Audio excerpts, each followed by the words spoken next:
함께하며 여러분의 내일을 응원합니다. 성공을 부르는 좋은 습관, 성공예감 이대호입니다.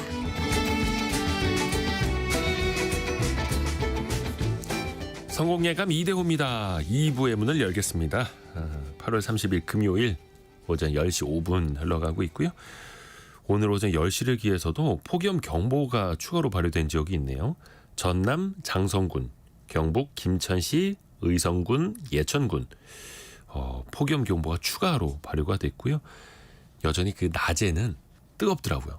아침에는 그래도 좀 선선한 바람이 불고 밤에도 좀 열대야는 좀 가신 것 같은데 한낮은 너무 뜨거워져서 지금 저도 목 상태가 좀 안 좋은데 주변에 감기 환자가 많아지고 있습니다. 이제 일교차가 커지는 환절기로 이제 들어가고 있죠. 예, 저부터 건강에 유의해야 되는데 일단 여러분도 건강 잘 챙기시길 바라겠고요. 저희가 경제상식 퀴즈 내드렸던 것의 정답은 화폐였습니다. 화폐. 한국은행이 그 화폐 도안을 이용해서 예전에 뭐 경주에서 10원짜리 빵, 500원 빵 이런 거 막 많이 나왔었는데 그거 처음에는 작년이었죠. 이 도안을 변경하시라. 하는 화폐 도안을 그대로 쓰시면 안 된다 이렇게 했다가 또 많은 소비자들이 아니 그 뭐 빵이랑 돈이랑 사람들이 헷갈려 하겠느냐. 그게 무슨 뭐 나쁜 것도 아니고 이렇게 또 항의를 하니까 그러면 그 도안을 쓰시는 것까지는 괜찮습니다. 대신에 세종대왕이나 신사임당이나 그 화폐의 인물 그 초상권을 가져다가 쓰시는 거는 저작권 문제가 있을 수 있습니다. 그래서 그거는 안 되고 일반적인 화폐 모양은 가져다가 써도 된다. 이렇게 새로운 가이드라인을 내놨죠. 0358님이 딸들이 돈 그려져 있는 방석, 돈 그려져 있는 속옷을 사다 줬어요. 돈 침대에서도 누워보고 싶네요. 이렇게 보내주셨고요. 그 도안을 따로 이제 문제 삼지 않으니까 이런 게 이제 가능하다라는 거죠. 5061님. 정답 화폐. 10원 빵 매번 맛있게 먹었었는데 불법이었나요? 그 불법이 될 뻔했지만 이제 불법은 되지 않는다라는 뜻이고요. 3253님이 화폐가 많았으면 좋겠습니다. 외국 여행도 많이 다니고 좋은 차도 사고 넓은 아파트도 사고. 근데 화폐가 많아지면은 인플레이션만 높아져서 다 똑같이 가난해진다? 표현이 좀 그럴 수 있습니다만 화폐가 너무 많아지면 다 똑같이 가난해지는 거죠. 화폐 너무 많이 찍어내서 빵 하나 사려고 리어커째로 화폐를 싣고 가야 되는 그런 나라도 있는 것처럼요. 이 기수님, 떨어지는 화폐 가치는 금, 은 투자로 해지해야 합니다. 그동안 모은 금과 은을 팔았는데 좀 남겨놓을 걸 후회합니다. 이렇게 그렇죠. 경제가 성장할수록 인플레이션은 생길 수밖에 없고 그러면 화폐의 가치는 자연스럽게 낮아질 수밖에 없는 거죠. 그래서 또 우리는 끊임없이 어렵지만 또 투자를 배워야 하는 거고요. 투자를 배우는 건 중요합니다. 이게 참 시장이 좋아야 되는데 오늘 코스피 코스닥은 그래도 뭐 강세까지는 아닙니다만 강보합은 가고 있습니다. 코스피는 2680으로 17.8포인트 0.67% 오르고 있고요. 코스닥은 8포인트 1% 오른 764 가리키고 있습니다. 조금 반등은 합니다만 뭐 그동안 떨어진 거에 비하면 뭐 낙폭도 제대로 회복하지 못하고 있는 여전히 부진한 상황이고요. 시가총액 상위 종목들 중에서는 어제 많이 떨어졌던 삼성전자, 하이닉스가 1%대 반등을 하고 있고요. 또 최근에 밸류업 열심히 하고 있는 주주가치 환원도 많이 하고 있는 현대차, 기아차가 1%대 또 기아는 2.8% 많이 오르고 있네요. 오랜만에 네이버가 2.7% 반등하고 있고요. 현대중공업, 뭐 조선주도 그동안 조금 조정을 받았었는데 오늘은 2% 이상 반등하는 모습도 나타납니다. 원달러 환율은 1334원 정도, 다시 1330원 안팎에서 움직이는 흐름입니다. 앞에서도 10시 기준으로 또 폭염 경보 발효된 지역도 말씀을 드렸었는데 올해 여름 폭염이 29일 역대 최장 기간 기록됐다고 합니다. 정말 에어컨 없이는 날 수가 없는 여름이었죠. 그러면 거기서 나오는 그 전기는 도대체 어떻게 생산돼서 우리 집까지 배달되어 오는가? 이것도 재미있게 한번 들어보시죠. 뿌리 깊은 제조업, 숭실사이버대 환경안전공학과 교수이자 SF 소설가인 곽재식 작가와 함께합니다. 안녕하세요, 작가님. 안녕하세요, 곽재식입니다. 전기 없이는 하루도 못 살겠죠, 우리 진짜? 그렇죠. 네. 하루도 못 살겠죠. 뭐 방송도 당연하고. 이 전기는 도대체 많이 들었습니다만 어떤 원리로 어떻게 생산되는가 그 뿌리부터 한번 가볼까요? 네, 과학자들이 전기를 처음 본격적으로 만들어서 많이 사용하기 시작했던 것은 지난 시간에 말씀드렸던 대로 19세기 초에 이 전지가 처음 개발되면서 전지에 나오는 전기를 끌어가지고 여러 가지 실험을 했던 게 좀 시초였던 것 같습니다. 근데 요거는 이제 전지를 만들어가지고 어떤 작은 양의 전지에서 나오는 정도의 그 정도 전기를 쓰고 전지가 다 다르면 이제 버려야 되니까 네. 꾸준하게 이제 많은 전기를 쓰기는 어려웠죠. 그러다가 19세기 중반에 전자기 유도 법칙이라는 법칙이 발견이 되면서 자석을 빠르게 돌리면 혹은 뭐 빠르게 움직이면 그 옆에 있는 전선에 전기가 흐르게 된다라는 걸 알아내가지고 발전기라고 하죠. 자석을 이리저리 돌아가게 하는 장치를 만들면 거기 이제 넣어놓은 전기줄에 전기가 흐르게 되는 그런 기구를 만들어가지고 발전기를 돌려서 전기를 얻는 그런 방식이 이제 19세기 후반에 대중화되게 되었습니다. 그러면 발전기를 이제 뭘로 돌리느냐 이거에 그렇죠. 따라서 이제 전기를 만드는 방식이 여러 가지로 달라질 텐데요. 초창기에 이 19세기 후반 그때부터 이제 많이 쓰이던 방식이 전통적으로 뭐 돌아가는 기계다라고 하면 뭐 우리나라에서도 유럽에서도 많이 쓰이던 이제 물레방아에 연결을 해가지고 풍차 물레방아. 그렇습니다. 예. 예, 물레방아에 연결을 해가지고 거기서 이제 물레방아 돌아가는 힘으로 발전기를 돌려서 전기를 얻는 장치. 요게 사실 초창기부터 많이 사용됐었고요. 미국에서 대규모로 전기 사업을 했던 아주 초기 사례가 그래서 이 나야가라 폭포 일대에 물레방아 수력 발전소를 건설을 해가지고 그걸로 대량의 전기를 만들어서 전기를 공급해서 사용을 하던 것이 전기 사용의 상당히 이제 초창기의 일이었습니다. 그거 말고 이제 뭐 우리나라에서도 전기를 초창기에 20세기에 들여왔을 때 이제 많이 주로 사용되던 게 이제 수력 발전이 그때도 이제 많이 활용이 됐었고 압록강에 있는 뭐 수풍 수력 발전소 이런 거는 뭐 굉장히 거대한 규모로 유명했었죠. 북한 같은 경우에는 지금도 이제 에너지 자원 수급 상황이 별로 좋지가 않고 뭐 심심하면 무슨 뭐 자원과 같은 거를 수입하는 게 여러 가지 국제 규제에 의해서 통제될 때가 많기 때문에 네. 북한은 아직도 수력 발전에 굉장히 많이 매달리고 있습니다. 그래서 가끔 가다가 이제 전 세계에 무슨 뭐 재생에너지나 이산화탄소 기후 대응 통계 이런 거를 쭉 내보면 어떤 나라가 화력 발전을 많이 하는지 뭐 원자력 발전을 많이 하는지 아니면 수력이나 풍력 같은 재생에너지를 많이 쓰는지 이런 걸 통계를 낼 때가 있거든요. 네. 그러면 이제 선진국들이 대부분 이런 재생에너지를 많이 쓰는 나라로 이 순위 상위권을 차지하고 있는데 갑자기 거기에 이제 쑥 올라가가지고 북한이 뭐 1, 2위, 2, 3위 뭐 이런데 갑자기 올라올 때가 있습니다. 신재생 에너지를 네, 북한이요? 그게 이제 북한이 뭐 딴 뭐 첨단 기술을 이용한 재생에너지를 많이 쓰기 때문이 아니라 수력 발전이 비중이 워낙 커질 때가 있기 때문에 수력 발전도 이제 뭐 어떤 연료가 들어가는 방식이 아니기 때문에 재생에너지로 분류를 할 때가 많이 있거든요. 근데 석유나 석탄의 공급이 제한이 되면 그런 식으로 수력 발전에 의존할 때가 많아서 북한이 재생에너지 비중이 훅 올라갈 때가 있는데 이 물레방아를 돌리는 방식의 이런 수력 발전이 워낙 좀 전통적인 방식이기 때문에 그렇다라고 이해를 해보셔도 되겠습니다. 그거 말고 이제 많이 널리 사용되는 방식이 이제 각종 엔진을 돌려서 그 엔진이 돌아가는 힘으로 발전기를 돌려서 전기를 얻는 방식인데요. 네. 뭐 휘발유 엔진이나 디젤 엔진 같은 뭐 그런 거를 돌려가지고 정말로 발전기를 돌리는 그런 방식도 사실 어느 정도 사용되고 있고요. 네. 우리나라 같은 경우에는 석유를 태워가지고 발전기를 돌리는 방식은 대규모 이런 데 쓰이는 거는 많지는 않습니다. 그래서 뭐 소규모 어떤 그런 발전 시설이라든가 아니면 뭐 비상 발전기 뭐 이런 데 이제 디젤 발전기를 좀 쓰는 편인데 그쵸. 나라에 따라서는 이 디젤 발전기도 굉장히 뭐 크게 사용하는 데가 있기도 있습니다. 뭐 석유 많이 나는 중동 지역 나라 같은 네. 데서는 뭐 원유 중에서 많은 양을 차지하는 값싼 뭐 중유 이런 게 굉장히 많이 나오기 때문에 그걸 그냥 활활 태워가지고 발전기 돌려가지고 나라에 필요한 전기를 많이 사용하는 경우도 있거든요. 그 대표적으로 좀 재미있는 사례 중에 하나가 그 카리브해 지역에 있는 나라로 쿠바라는 나라 있지 않습니까? 네. 쿠바가 예로부터 대표적인 아주 골수 공산주의 국가로 북한하고도 관계가 굉장히 깊고 네. 피델 카스트로 뭐 이분이 뭐 쿠바를 아주 오랫동안 다스린다 이런 걸로도 유명하지 않았습니까? 네. 그런데 쿠바하고 우리나라가 몇 달 전에 이제 외교 관계를 수립을 하면서 굉장히 많은 뉴스거리가 되고 화제가 되고 뭐 북한이 뭐 쿠바한테 이럴 수 있느냐 우리 네. 어떻게 배신하냐 뭐 이랬다는 얘기도 뭐 나오고 뭐 이런 기사가 쭉 나온 적이 있었는데 쿠바하고 우리나라하고 뭐 예전부터 뭐 사탕수수 같은 거 사면서 설탕 같은 거 사면서 관계가 어느 정도 있었습니다만 갑자기 한국 사업, 한국 산업 이런 게 쿠바에서 좀 인기가 좋아졌던 이유 중에 하나가 뭐 쿠바 사람들이 뭐 흥이 많기 때문에 케이팝 인기가 많다 뭐 이런 것도 있습니다만 한편으로는 한국에서 이 디젤 엔진을 쿠바의 그러니까 초대형 디젤 엔진을 쿠바의 발전용으로 많이 좀 판매를 한 것이 있었습니다. 그래서 쿠바에는 마찬가지로 쿠바도 여러 가지 무슨 뭐 경제 제재나 이런 거에 시달릴 때가 많기 때문에 전기 조달이 힘들 때가 많은데 쿠바는 이제 산유국이라서 석유가 나거든요. 그래서 그 석유를 이용해서 이제 전기를 만들면 좋겠다라는 생각을 하는데 이 싼 석유를 이용을 해가지고 전기를 만들 수 있는 발전기 그걸 돌릴 수 있는 디젤 엔진을 한국에서 잘 만들어가지고 많이 팔았기 때문에 쿠바하고 한국이 뭐 피델 카스트로가 뭐 한국의 노동자들이 이 발전기하고 이 디젤 엔진 공사하는 현장에 막 방문해가지고 뭐 같이 뭐 사진도 찍고 가고 뭐 그랬다는 뭐 그런 뉴스도 막 나오고 했었거든요.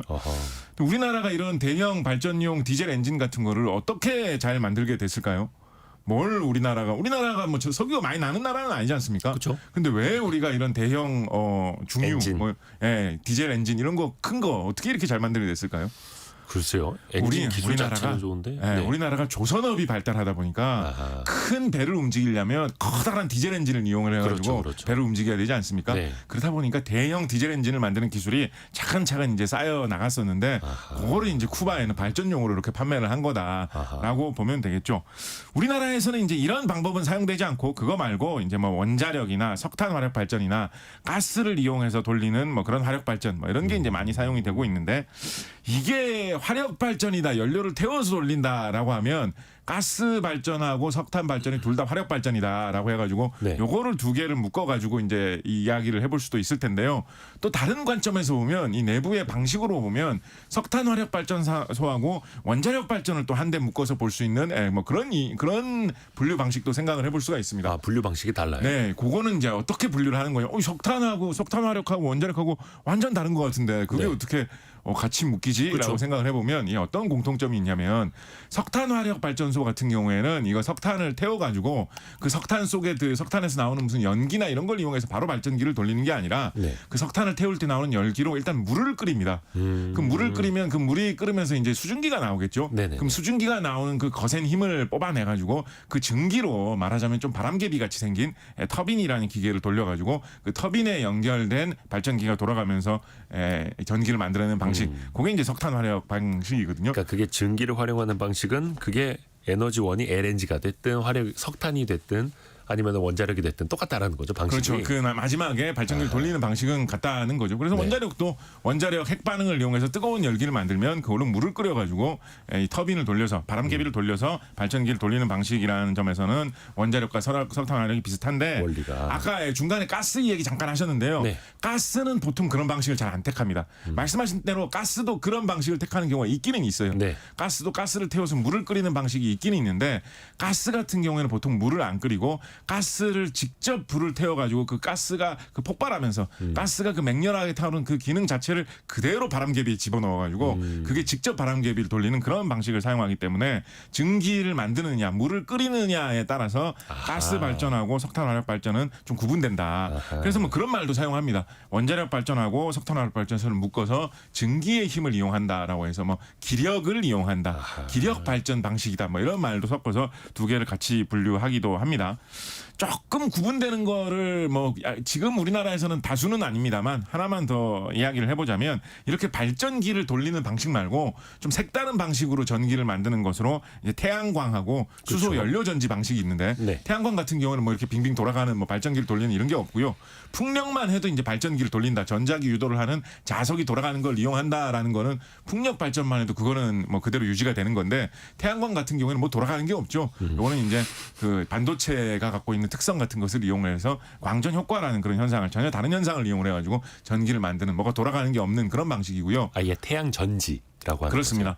또 우리나라에서 그래도 좀 많이 어느 정도 용량으로 돌아가는 것 중에 이런 식으로 발전기를 돌리는 게 없는 게 수소 연료 전지라고 해가지고 우리 이제 수소차에 들어가는 핵심 부품인 수소 연료 전지 같은 경우에는 수소를 주입을 해주면 그게 전기를 만들어주는 마치 배터리가 충전되는 듯한 네. 효과를 주는 그런 특수한 부품이기 때문에 그거를 이용을 해서 전기를 만드는 수소 연료 전지 발전 같은 경우에는 역시 뭐 발전기를 빙빙 돌리는 그런 거 없이 전기를 만들어낸다 보시면 되겠습니다.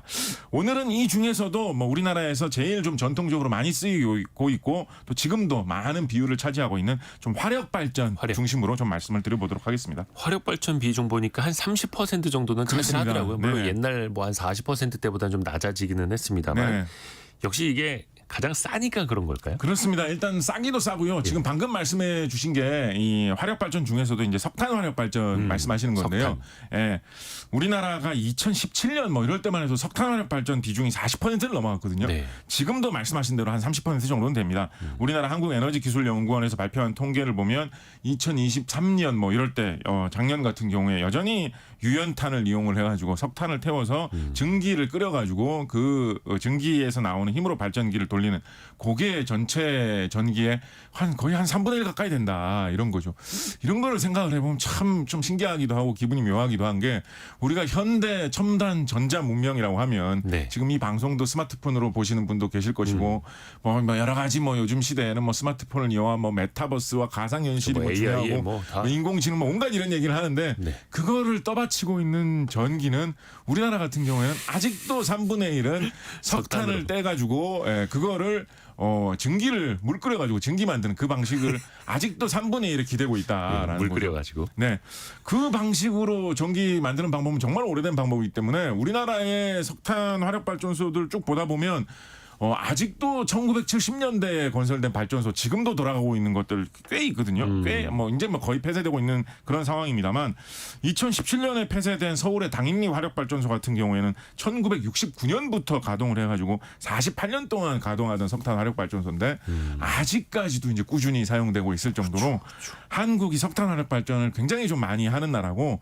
세계적으로도 석탄 화력 발전을 굉장히 좀 많이 하는 나라가 우리나라라고 볼 수가 있습니다. 그나마 이제 과거에 41% 하던 때에 비해서는 지금 좀 줄어가지고 30% 정도로 석탄 화력 비중이 줄기는 준 거죠. 그렇지만은 석탄 화력 발전 말고도 다른 화력 발전도 우리가 많이 하고 있는데요. 예. 석탄 화력 발전이 준 대신에 그 사이에 늘어난 화력 발전도 있거든요. 방금 말씀하신 가스 화력 발전 같은 경우에는 오히려 그 사이에 조금 더 늘어나가지고 최근 통계를 보면 한 20% 정도는 가스 화력 발전으로 그렇죠. 하고 있습니다. LNG 방식으로. 네, 그래서 우리나라의 석탄 화력하고 가스 화력 발전, 화력 발전이 전기의 절반입니다, 거의. 그러니까 우리나라는 다 연료 태워가지고 전기를 쓰는 게 반수 된다라고 볼 수 있고요. 우리나라 통계 잡는 방식 중에 집단 에너지라고 해가지고 네. 지역에서 어떤 그런 발전소 같은 걸 운영하면서 거기서 뜨거운 물 같은 게 나오면 뭐 증기 만들고 하면 뭐 뜨거운 물도 많이 생길 테니까요. 그런 뜨거운 물 뭐 이런 거 여러 가지 이용을 해가지고 주변에 뭐 온수도 공급해주고 하는 그런 방식은 별도로 구분해서 집단 에너지라는 형태로 구분해가지고 통계를 잡기도 하거든요. 근데 집단 에너지도 한 8% 이 정도 되기 때문에 석탄, 화력, 뭐 가스, 집단 에너지 다 합쳐보면 한 60% 정도가 우리나라에서는 화력으로 사실상 충당이 되고 있습니다. 이렇게까지 우리나라에서 화력 많이 사용하는 이유는 말씀하신 대로 석탄 화력 같은 경우에는 이제 가격이 싸다라는 게 일단 제일 크고요. 우리가 뭐 국제 유가가 막 요동치기 때문에 경제가 어렵다 뭐 이런 이야기는 많이 합니다만 네. 뭐 석탄 가격이 요동치기 때문에 뭐 경제가 어려워졌다 이런 얘기는 많이 하지는 않지 않습니까? 거의 못 들어봤죠. 예, 뭐 석탄은 우리나라에서도 뭐 꽤나 생산되는 뭐 이런 거다 보니까 국제적으로 가격이 그래도 안정적인. 석탄 가격도 뭐 요동칠 때가 있는데 특히 뭐 석탄 가격 요동 안 칠 줄 알고 막 방심했다가 우크라이나에서 전쟁이 일어나면서 갑자기 석탄 가격 뭐 올라가면서 당황하고 뭐 이랬던 적도 있긴 있었는데 네네네. 그래도 석유 가격 같은 데 비하면 안정화돼 있고 가격도 좀 싸기 때문에 가격 면에서 뭐 유리한 이런 게 한 가지가 있거니와 연료 자체의 가격도 가격입니다만 발전소를 건설하고 유지 보수하는 데 드는 비용도 적어도 지금 뭐 과거의 법령 체계 속에서는 좀 비교적 간편한 그런 점이 있는 게 예를 들어서 뭐 태양광이나 풍력 같은 거하고 비교를 해보면 네. 일단 부지를 확보하는데 태양광이나 풍력은 돈이 많이 드는데 네. 우리나라 또 땅값이 좀 비싼 나라지 않습니까? 네. 근데 석탄 화력이나 특히 가스 같은 경우에는 부지가 좀 많이 안 드는 편이기 때문에 그래요? 예, 그러니까 다른 발전 방식에 비해서요. 예를 들면 수력 발전소를 하나를 짓는다라고 하면 댐을 하나 만들어야 되지 않습니까? 그쵸. 그럼 근처에 막 마을들이 다 물에 잠기고 뭐 이런 거를 해야 되는데 그럼 얼마나 그 부지에 관한 돈이 많이 그러네요. 들겠습니까? 그러네요. 그러니까 가스 화력 발전 같은 경우에 특히 부지 비용이 적게 들고 석탄 화력도 비교적 부지 비용이 좀 적게 드는 편이기 때문에 그것도 우리나라에서 이 화력 발전에 매달리는 이유 중에 하나입니다. 서울 시내의 대형 화력 발전소가 아까 말씀드렸던 당인리 화력 발전소라고 과거에 부르던 지금 서울 발전소 같은 경우에 그 마포에 그 뭐 땅값 엄청나게 비쌀 것 같은 홍대 입구에서 조금만 가면 거기에 이제 발전소가 하나 엄청난 부지를 차지하고 있죠. 그게 사실은 이제 화력 발전소인데 불과 아까 말씀드렸던 2017년 그러니까 한 몇 년 전까지만 해도 거기도 석탄 화력 발전소 시설이 돌아가고 있었고 지금도 그 시설 일부가 남아 있고요. 지금은 이제 석탄 화력 발전은 이제 폐지가 됐습니다만 예. 지금은 그게 가스 화력 발전 형태로 이제 변신을 해가지고 그 가스 화력 발전이 대부분 이제 지하에 시설이 들어가 있거든요. 네. 그래서 밖에서 오면 이게 뭐 화력 발전소인지 뭔지 잘 모르게 알수 없을 정도예요? 예, 모르게 뭐 굴뚝이 보이기 때문에 뭔가 엄청난 시설이구나 뭐 이런 거는 좀 알 수 있습니다만 딱히 무슨 그렇게 티가 나게 안 생겼거든요. 그래서 이거는 무슨 공장일까 싶은데 그게 사실은 이제 거대한 발전소라 가지고 전체 시설 용량을 다 합해 보면 한 800메가와트 규모에 800메가와트 규모면 우리나라에서 원자력 발전소를 하나를 지으면 보통 1000메가와트 정도의 전력이 나오거든요. 네. 그러니까 거의 원전 하나 정도 되는 그 정도 설비 용량을 가진 발전소를 서울에 홍대 입구에서 얼마 떨어지지 않은 곳에 배치할 수 있을 정도로 땅을 좀 덜 차지하는 게 화력 발전 방식이기 때문에 그것도 이제 우리나라에서는 좀 유리한 그런 측면이 있고 그거 말고 또 다른 뭐 예를 들면 수력 발전이나 태양광 풍력 뭐 이런 거하고 비교해 봤을 때 항상 일정하게 안정적으로 계속 꾸준히 전기를 만들어낼 수 있다는 게 굉장히 큰 장점이거든요. 수력 발전소 같은 경우에 비가 갑자기 너무 안 온다라고 하면 물이 부족해가지고 발전을 하기가 좀 힘들어지는 때 올 수 그렇죠. 있지 않습니까? 네. 근데 화력 발전소는 연료만 충분히 많이 사가지고 꾹 이렇게 쭉 쌓아놓으면 24시간 365일 언제나 꾸준하게 전기를 계속해서 만들어낼 수가 있기 때문에 뭐 밤에는 전기를 못 만드는 태양광이나 바람이 좀 덜 불면 전기가 안 나오는 풍력이나 뭐 이런 거에 비해서 안정적으로 일정한 전기를 확보하는 그런 발전을 화력 발전을 할 수가 있기 때문에 우리나라처럼 산업에서 제조업에서 전기를 일정하게 계속 꾸준히 많이 쓰면 그게 곧 산업 경쟁력, 경제 성장의 경쟁력이 되는 나라에서는 과거에 이제 화력 발전에 좀 많이 좀 이렇게 의존할 수밖에 없는 그런 구조가 있었던 것도 사실이죠. 근데 사실 환경적인 측면을 놓고 보면 화력 발전이 가장 안 좋을 거 아니에요. 그러면 상대적으로 LNG 방식은 조금 더 친환경적이고 그렇습니까? 어때요? 그런 문제는 생각은 충분히 해볼 수가 있습니다. 네. 일단 LNG는 가스 형태로 발전을 하는 것이기 때문에 일단 더 잘 타죠. 예. 뭐 효율도 좀 더 높다라고 이야기해볼 수가 있고요. 그리고 이제 재가 거의 생산이 안 되는 방식이기 때문에 그러니까 뭐하고 비교해 보시면 좋냐면 석탄은 재가 너무 많이 나오죠. 그렇죠. 뭐하고 비교해보시면 회라고도 하고. 네. 석탄 같은 경우에는 이제 우리나라에서 발전할 때 사용되는 주로 발전할 때 사용되는 석탄은 이제 유연탄이라고 해가지고 석탄 중에서도 그나마 좀 불이 잘 붙고 화력이 좋은 석탄을 수입해다가 많이 사용을 합니다. 국내에서 많이 나는 석탄은 이제 무연탄이라고 해가지고 그거보다는 불이 좀 안 붙고 화력이 좀 약한 대신에 붙여보면 이제 연기가 안 난다라고 해서 이제 무연탄이라고 하는 거거든요. 그래서 우리나라에는 무연탄이 많이 있기 때문에 사실은 조선시대 때부터 우리나라에는 무연탄이 있다라는 사실을 알고 있어가지고 뭐 16세기에 나온 뭐 윤두구수가 쓴 평양지 이런 조선시대 책을 보면 평양에서 옆에 문수봉이라는 산에 가보면 석탄이라는 희한한 물건이 나오는 곳이 있는데 그거는 수처럼 생겼는데도 불을 붙여보면 연기가 안 나오는 뭐 마법의 물질이 있다더라. 불은 붙는데 연기가 안 나는. 이런 식의 이제 말이 조선시대 때부터 있었을 정도로 우리나라에는 석탄이 좀 꽤 나오는 편입니다. 그래서 한때는 뭐 강원도 지역에 탄광 같은 지역에 활발하게 운영되기도 했었죠. 그래서 사실은 이제 무연탄으로 운영되는 석탄 화력 발전소가 세계적으로 드문데 우리나라에는 무연탄 석탄 화력 발전소도 있기는 있습니다. 강원도 이제 동해에 가보면 무연탄 석탄 화력 발전소 하나 있는데 그게 거의 뭐 세계 최대 규모라고 할 만한 아주 독특한 무연탄 석탄 화력 발전소가 하나가 있는데 생각을 해보시면 과거에 이제 연탄 요즘도 이제 가끔 요즘은 뭐 난방용 연탄보다는 이제 고깃집 같은데 가보시면 연탄구이 뭐 이런 거 해가지고 네. 연탄 쓰는 곳 있지 않습니까? 이런데 보면 이제 연탄은 이거는 제가 많이 나올 수밖에 없는 거구나 이런 걸 좀 그렇죠. 느끼실 수가 있으실 텐데 그런 거에 비하면 가스불은 우리 가스레인지 사용하면 그게 이제 도시가스로 돌아가는 가스레인지 경우가 많은데 도시가스가 바로 이제 LNG라고 하는 우리가 가스 화력 발전을 할 때 쓰는 거하고 사실상 거의 비슷한 원료거든요. 근데 그거 할 때 무슨 뭐 재가 나온다, 뭐 연기가 심하다 이런 생각을 하면서 가스레인지 별로 사용 안 하시지 않습니까? 네. 그러니까 아무래도 가스가 뭔가 좀 덜 나온다라는 생각은 충분히 해볼 수가 있겠죠. 그렇지만은 석탄 화력 발전도 이게 워낙에 싸고 우리나라에서 3분의 1이나 차지하고 있는 그렇죠. 것이기 때문에 이게 환경 오염을 줄이려고 굉장히 많은 노력을 여러 가지로 하고 있기도 합니다. 일단은 석탄화력 발전소 같은 경우에 석탄을 태워가지고 물을 끓인다라고 하니까 이제 많은 분들이 얼핏 생각하시기에 이제 과거의 영화에서 증기 기관차 증기. 이런 거 네네. 움직이는 거 보시면 막 이렇게 건장한 그런 일꾼들이 석탄을 삽으로 막 계속 이렇게 퍼넣는 그런 모습 많이 떠올리시지 그거 않습니까? 언제 다 넣습니까? 예, 근데 이제 우리나라 석탄 화력 발전소에서 그러면 이제 뭐 석탄을 삽으로 퍼넣는 일 그런 거 하느냐? 우리나라 석탄 화력 발전소에 그런 거 없고요. 기본적으로 우리나라의 대부분의 석탄 화력 발전소는 석탄을 덩어리로 넣지 않고 그걸 다 갈아가지고 분쇄해서. 가루로 만들어가지고 넣습니다. 그래서 그래야지 컨베이어 벨트로 쭉 넣더라고요. 그렇습니다. 계속. 그래야지 이 가루가 전부 다 깨끗하게 잘 타가지고 최대한 이 열 효율도 높고 아하. 이 재도 최대한 덜 생기기 때문에 곱게 갈아서. 곱게 갈아서 이제 빻아가지고 이제 석탄을 태우고 있고요. 또 한 가지 이제 그 태워서 물이 끓으면 이제 100도에 물이 끓지 않습니까? 네네네. 근데 그 100도짜리 수증기로 이제 바로 증기 터빈을 돌리는 방식으로 그런 식으로 전기를 만드는 게 아니라 역시 이것도 더 센 힘으로 더 효율이 좋게 이 터빈을 돌리기 위해서 이 증기 온도를 거의 한 500도, 600도까지 더 추가로 많이 올려가지고 더 센 압력을 만들어서 이 증기 터빈을 돌리고요. 증기 터빈을 돌리고 나면 이제 김이 새 가지고 나오겠죠. 네. 근데 그 증기 터빈을 돌리고 나오는 김샌 그 증기조차도 어느 정도는 뜨겁고 어느 정도는 이 좀 기운이 남아 있을 거 아니에요. 네네네. 그래가지고 그 뒤에다가 좀 작은 증기 터빈을 또 붙여놓습니다. 한 바퀴라도 더 돌리려고.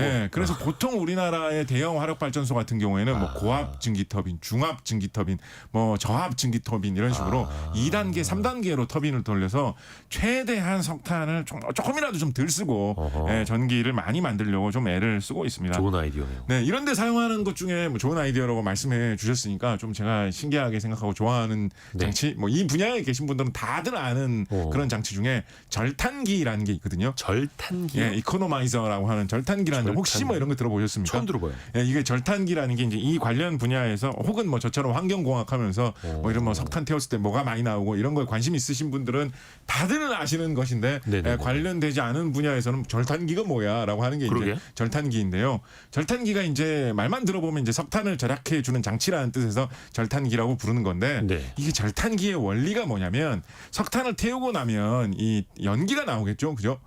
그리고 이제 증기 뭐 이런 거 터빈도 다 돌리고 나면 증기가 네네네. 마지막으로 나오겠죠. 네. 근데 이 석탄 태우고 나오는 연기, 그 연기도 좀 뜨겁지 않겠습니까? 그러니까 이 뜨거운 연기, 이걸 물 끓일 정도까지는 안 되겠죠, 그죠? 그러니까 네네네. 석탄 태우고 나오는 연기일 연기니까. 뿐이니까. 근데 그거를 그래도 뜨끈뜨끈할 거란 말이에요. 훈제처럼. 예, 그래서 그거를 뽑아가지고 뭐 훈제 뭐 오리 만들 먹는데 쓰는 게 아니고 그거를 뽑아가지고 예. 그 물 끓이는 그 물 들어오는 관에다가 이렇게 휘감아 놓습니다. 그래서 연기가 그냥 안 나가고 데우게. 예, 물 들어오는 관을 이렇게 좀 감아가지고 감돌고 나가게 하거든요.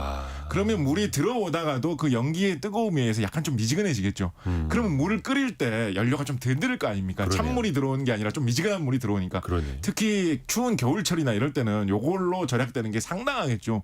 예, 그래가지고 요거를 이제 석탄 절약해주는 장치다라고 해서 이제 절탄기라고 하는데 제가 이제 작년에 극지연구소에 계신 분하고 이야기하다가 들은 진짜 신기한 게 뭐가 있었냐면 펭귄 같은 경우에 예. 남극에 이렇게 오랫동안 서 있으면 발이 얼마나 시렵겠습니까? 그죠? 그러네요. 발 시려운 게 펭귄이 되게 큰 문제인데 그래서 펭귄은 발 시려운 거를 데피기 위한 거기에 몸의 체온을 상당히 많이 사용을 하는데 펭귄이 그거를 조금이라도 절약하기 위해서 발에 들어갔다 오는 피가 몸으로 돌아올 때 네. 그때 그냥 돌아오게 하지 않고 몸에서 심장에서 나가는 쪽에 그 혈관하고 한번 이렇게 휘감겨 가지고 들어갔다 나오는 게 교차하게 돼 있거든요.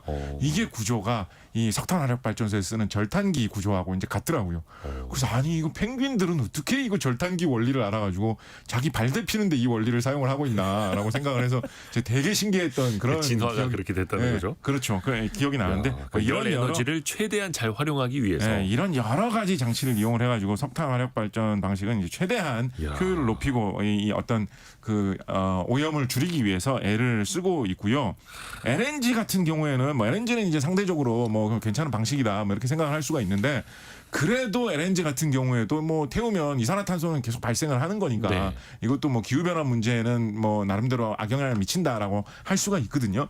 그렇다 보니까 LNG도 역시 이거를 최대한 효율을 높이려고 많이 애를 쓰는데 그래서 방금 설명드렸던 대로 LNG는 물 끓이는 방식을 사용하지 않고 직접 LNG에다가 불을 붙여가지고 그 가스가 폭발하는 힘으로 그게 그대로 바람개비를 돌리는 터빈을 돌리는 그런 방식을 사용하기 때문에 가스 터빈 방식이라고 이야기를 하는데 저는 지난번에 제가 이제 비행기 편할 때 요걸 한번 말씀드린 적이 있는데 네, 가스 그래서 이 가스에다 불 붙여가지고 터빈 돌리는 요게 제트 엔진하고 구조가 상당히 비슷합니다.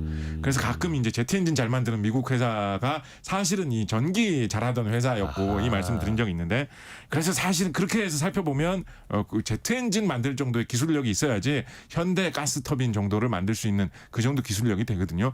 그래서 의외로 화력 발전이라고 하면 되게 옛날 기술 같지만 가스 터빈을 잘 만들기가 쉽지가 않습니다. 세계적으로 미국 회사, 일본 회사, 독일 회사, 이탈리아 회사 한 4개 회사 정도가 세계 가스터빈 시장을 거의 독점하고 있거든요. 그렇죠. 그래서 우리나라가 가스터빈을 만들어 가지고 발전에 실제로 배치를 한 게 불과 국산품이 배치된 게 작년입니다. 우리나라가 이 화력 발전을 이렇게 많이 하고 있었는데 아직 가스터빈을 실제로 우리나라가 잘 만들어 가지고 발전에 배치한 거는 1년밖에 안 될 정도로 첨단 기술인 것이 이 가스터빈이 가스에 불 붙여 가지고 이렇게 직접 폭발해 가지고 돌리려면 이 힘을 잘 견뎌야 되거든요. 가스터빈 같은 경우에 온도가 기본 1300도까지 올라가고 온도가 높이 올라갈 때는 1600도까지 온도가 올라간다 그러거든요. 근데 한 1500도 후반대쯤 되면 철이 녹아 가지고 막 줄줄 흘러내리거든요. 그 정도 온도를 견뎌야 되는데 이야. 가스터빈은 또 빨리 소재까지도. 제트 엔진처럼 빨리 돌아가야 되기 때문에 이게 1초에 60바퀴씩 돌아갑니다. 그래서 엄청난 속도로 가스터빈은 이건 돌아가야 되는데 그것도 예. 규모도 한 대가 한 10m 크기로만 10m 넘는 크기로만 만들어 놓거든요.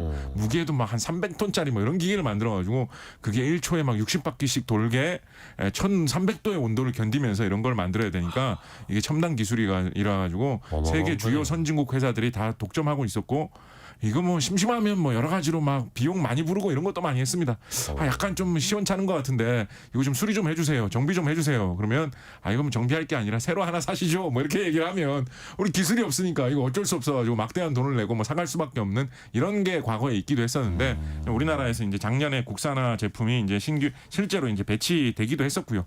그러다 보니까 요즘 이 가스터빈 개발한 회사에서 우리가 비행기에 들어가는 제트 엔진도 만들어 보겠다라고 막 계획도 발표를 하고 그렇죠. 홍보도 좀 활발히 하는 편이거든요. 이런 것이 어떻게 보면 우리나라 화력 발전의 역사하고도 연결이 돼 있겠다라는 말씀을 좀 드려보겠습니다. 우리나라 그 KF-21 전투기에 들어가는 엔진도 자체 개발하려고 또 노력을 하고 있는 거고 그렇습니다. 가스터빈 엔진 쪽으로는 우리가 좀 많이 부진했었는데 그것도 이제 한 단계씩 나아가는 거고요. 그렇습니다. 신기합니다. 이 열 에너지를 그러니까 석탄 화력 발전소도 이거 너무 구식 아니야? 막 이렇게 생각을 했었는데 그 안에 숨어 있는 과학도 정말 많은 거였고 네네. 또 하나 궁금한 게 이거 있어요.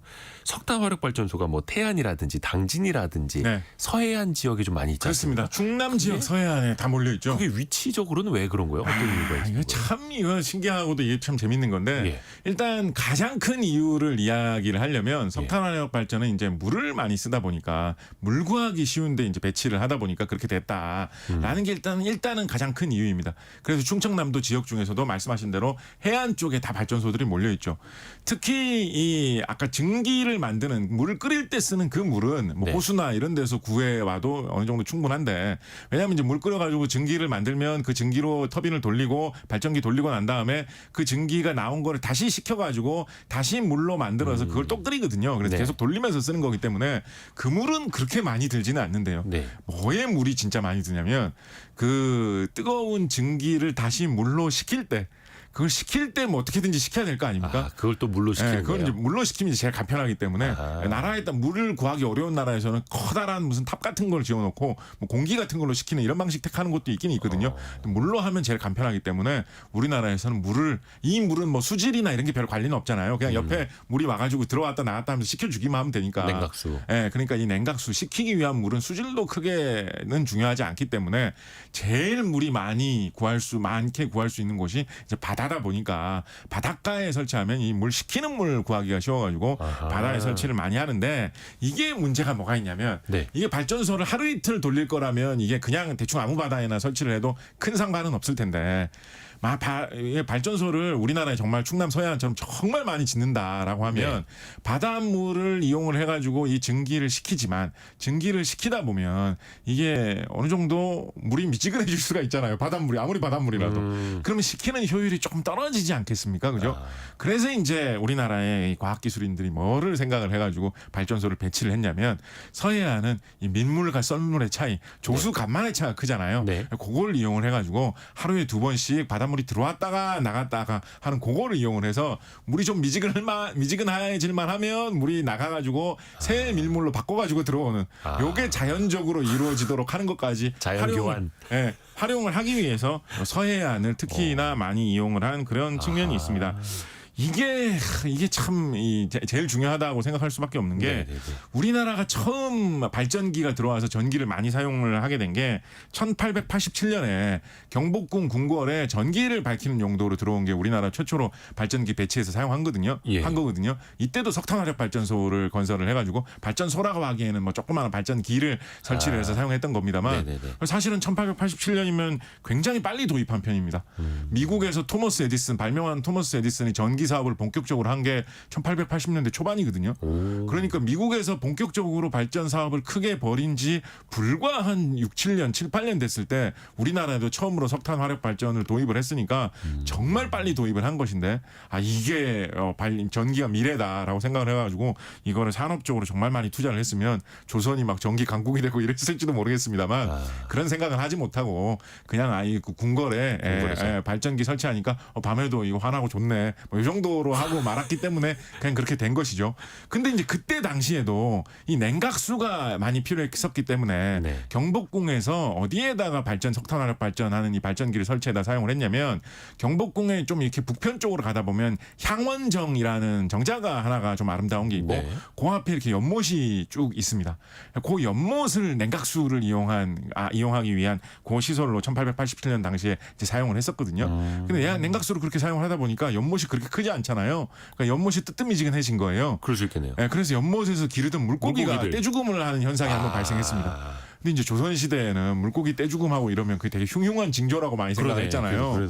그러다 보니까 이거 하늘이 바란다고. 더군다나 궁궐에 있는 연못에서 물고기가 이렇게 죽으니까 가뜩이나 19세기 말에 조선 시대 상황도 흉흉한데 이거 뭐 나라가 안 좋게 될 징조가 아니냐 뭐 이런 이야기가 돌았던 그런 시절도 있었죠. 그렇지만은 따져보면 과학적으로는 발전기 냉각수 때문이었고. 그렇습니다. 그래서 그거가 이제 충남 지역 서해안에 발전기가 지금도 아주 크게 설치된 이유 중에 하나고 한편으로는 그것 때문에 한때 이제 서해안에 이제 어민들이 이것 때문에 바다의 환경이 많이 바뀌어가지고 피해 입는다 이런 얘기를 했던 맞아요. 그런 이유이기도 합니다. 또 한 가지 되게 좀 중요한 이유 중에 하나는 뭐가 있냐면 다 중요하다고 하시는데. 요거 양대 이유입니다. 물 문제, 냉각수 문제 하나 큰 게 있고요. 두 번째 문제는 이제 수요 문제입니다. 수요 문제. 전기를 만들면 이 전기를 보내는데도 비용이 들고 시설이 들고 전기가 중간에 소모되는 게 있지 않습니까? 그러니까 전기가 만들어진 곳에서 가까운 곳에서 전기를 쓰는 게 사실은 좋기는 좋습니다. 근데 우리나라에서 전기를 제일 많이 쓰는 곳이 그러니까 특히 가정용 전기 같은 경우에는 서울 수도권에서 전기를 많이 쓰거든요. 그렇다 보니까 아까 말씀드렸던 대로 이제 마포에도 발전소가 큰 게 있는 건데 추가로 서울 수도권에 발전소를 많이 배치를 하자니 땅값도 비싸 보니와 또 이제 시민들이 반대하는 게 있거든요. 이게 어떻게 보면 다수결의 맹점이기도 한 것이 이거를 전국에 어디에다가 발전소 지을까 이거 하면 정치인들이 표를 많이 얻으려면 수도권에는 안 짓겠습니다. 이렇게 얘기를 하게 되거든요. 거기 표가 많이 있다 보니까 필요하긴 한데 우리 동네는 안 된다. 그렇다 보니까 수도권에서 가깝기는 가깝지만 수도권은 아닌 곳으로 가다 보니까 이제 충청남도가 가장 가까우시던 그런 측면도 있었고 충청남도에 평지 지형이 많다 보니까 충청남도에서 전기를 많이 생산하면 수도권이라든가 다른 지역으로 보내줄 때 산을 넘어가가지고 복잡한 설비를 지어서 전기를 보내줄 필요 없이 비교적 좀 편하게 전기 보내는 시설을 건설할 수 있다 이런 것도 있었고요. 그리고 이거 닭이 먼저냐 달걀이 먼저냐 이런 얘기일 수도 있습니다만 이 충남 지역에 이렇게 전기가 좀 풍부해지다 보니까 충남 지역에 전기를 많이 사용하는 시설이 좀 이슈화는 뭐 이런 것도 좀 있습니다. 아. 예를 들면 우리나라에서 이제 제철 산업이 많이 발달되어 맞아요. 있지 않습니까? 네. 근데 우리가 철광석을 녹여가지고 거기서 이제 철을 뽑아내는 용광로, 네. 고로 뭐 이런 거를 뭐 제철의 뭐 제일 그쵸, 중심이다라고 많이 생각을 하는데 사실 우리나라에 생산되는 이 철의 대충 한 3분의 1 정도는 그런 방식이 아니라 이미 사용되었던 그런 철을 말하면 고철이죠. 아니면 폐차장에서 나온 폐차 이런 거를 수거해다가 이미 만들어졌던 철을 다시 녹여가지고 새 철 제품을 만드는 뭐 이런 것으로 전기를 만드는 경우가 많이 있거든요. 네. 이 방식을 전기를 이용해서 높은 온도를 만들어가지고 철을 높여가지고 고철을 녹여가지고 전기를 만드는 방식이다라고 해서 전기로 방식이라고 하는데 그걸 저희가 직전 시간에 했었죠. 그렇죠. 네. 예, 전기로 같은 경우에 이제 아크 전기로 방식으로 해가지고 굉장히 많은 전기를 소모하면서 이거 아크 전기로 한번 영상 한번 찾아보십시오. 이 되게 멋있습니다. 그 아이언맨이 심장에 보면 무슨 뭐 아크 머시기가 있어가지고 뭐 힘을 발휘하고 이렇게 하는데 뭐 줌을 만들어낼 때. 네, 제가 보기에는 이 아이언맨의 중심장에 붙은 장치에 괜히 아크 이런 말 쓴 게 이 아크 전기로가 워낙에 힘세고 멋있어 보이거든요.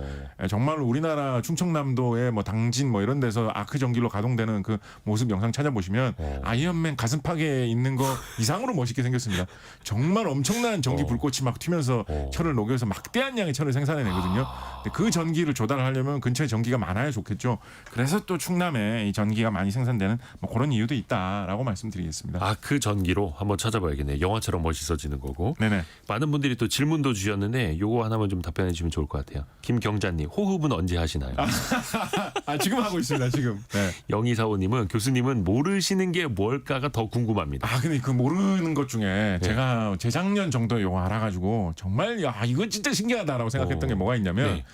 우리나라 특히 아파트 같은 경우에 건물 세우다 보면 천장도 그렇고 벽체도 그렇고 네. 좀 벽 중에 이 튼튼한 콘크리트 벽 말고 약간 좀 이렇게 얄팍한 가벽 같은 거 이런 거는 이제 석고보드라는 걸 네네네. 이용해서 만드는 경우 굉장히 많거든요. 그렇죠. 그래서 석고보드 값이 비싸지면 아파트 건축비가 비싸지니 뭐 이런 것도 이제 많이 나오는데 석고보드 값이 비교적 좀 안정적인 편이거든요. 네. 근데 우리나라의 석고가 뭐 땅에서 그렇게 많이 나지 않습니다.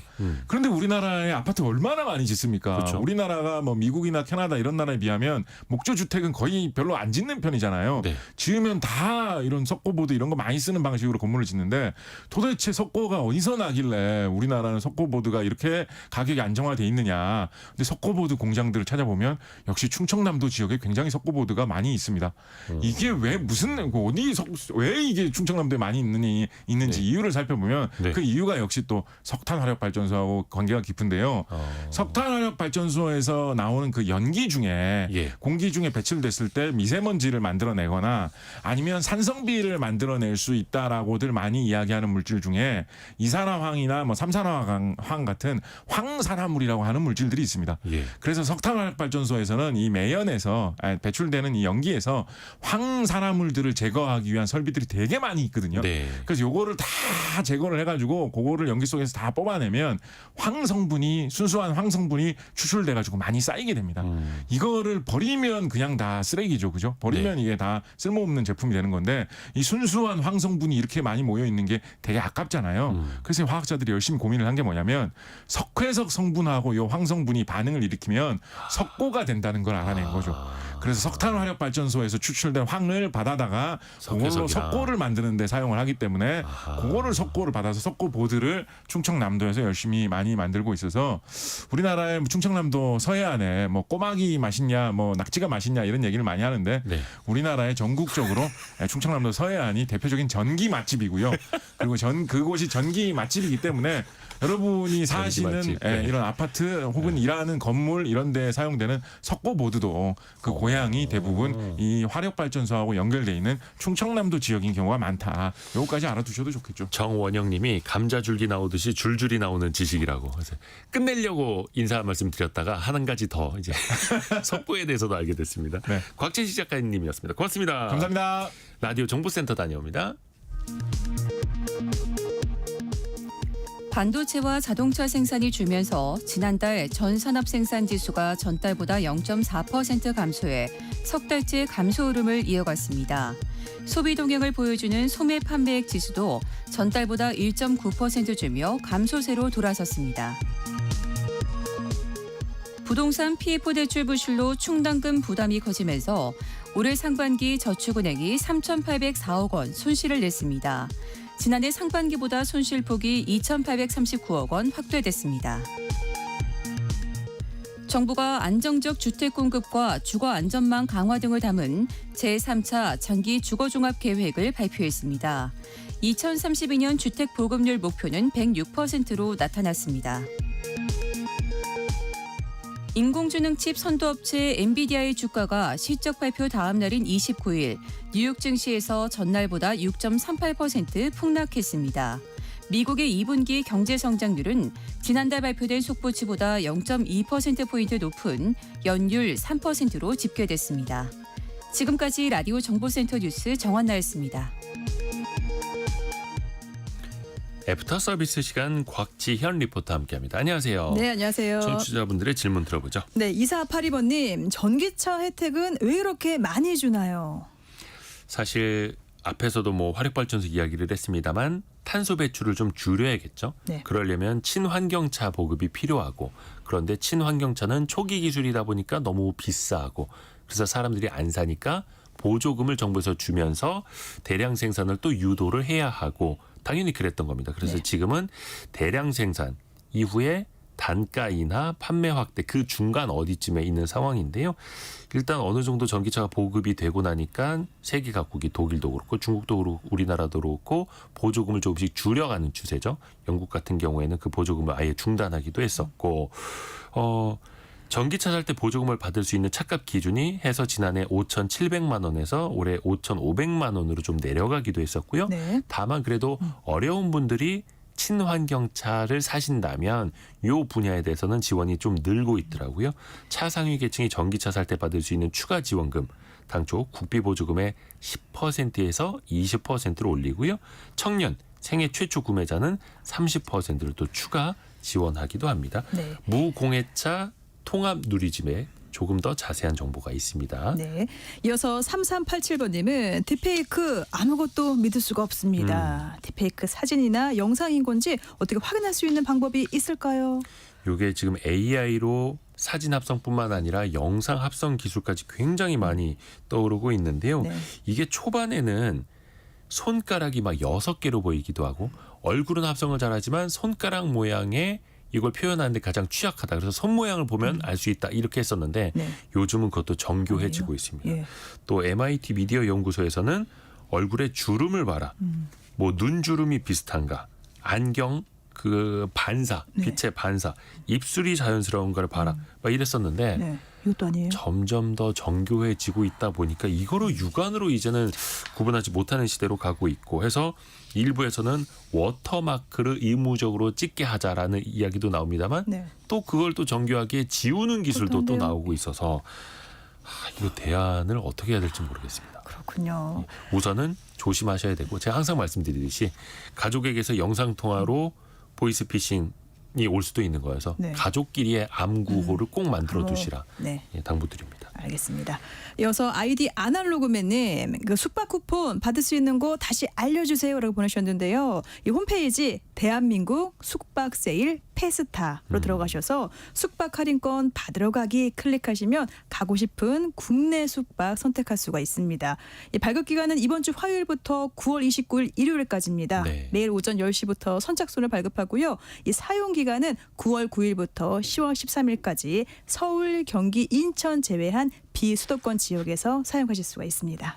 숙박 할인권 네. 발급 기간 딱 한 달 남았네요. 요거는 10월 13일까지 사용할 수 있다. 그래서 내수 관광도 좀 많이 활성화됐으면 하는 바람입니다. 네. 9456님, 곽재식 작가님과 곽지연 리포터는 친척인가요? 그냥 남이 예. 근데 공교롭게 날짜가 항상 겹쳐가지고 네. 고맙습니다, 곽지연 리포터. 네, 고맙습니다. 내일은 토요일이니까요. 또 별책 부록으로 만나봐야죠. 프리즘 투자자문 홍춘욱 대표와 함께 21세기 경제 흐름 최소한의 경제 토픽으로 함께 읽어보시죠.